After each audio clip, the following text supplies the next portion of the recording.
Late one night in the winter, our dog had a stroke, and we thought he was dying. I sat with him for hours that night while he trembled. His eyes moved back and forth, unnaturally fast. The next day, the vet gave us some medication, prednisone, that revived our dog. But the vet added that we should cherish the time we have left because the dog could pass away at any time. We would take him for walks just around the block, not very far, but I always wondered, is this the last time he'll see this street, this park, this church?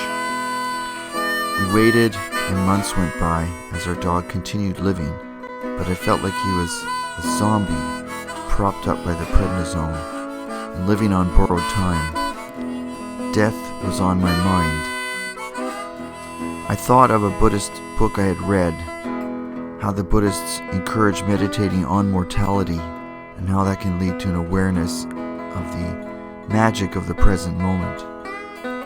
When I walked with our dog, what had been a routine route that I'd barely paid attention to became now a new experience each time, as I saw the world around me with fresh eyes.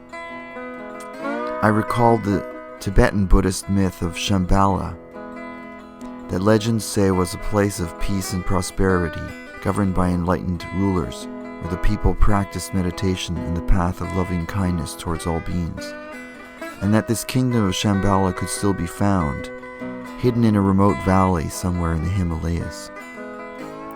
There were even texts that gave directions for how to get there.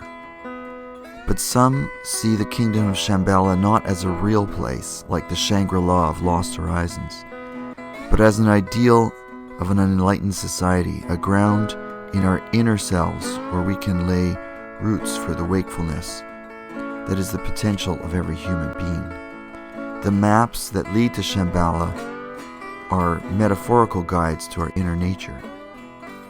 I thought about how we don't have to go to Shambhala to experience it, that we can find Shambhala and its peace and enlightenment anywhere, that everyday reality carries its dual nature of samsara and nirvana, the mundane and the sacred, that the way was to realize that this moment, this very point in our life is always the occasion to open our eyes, to see the world, and to find that enlightened place here and now where we are. A year later, our dog died.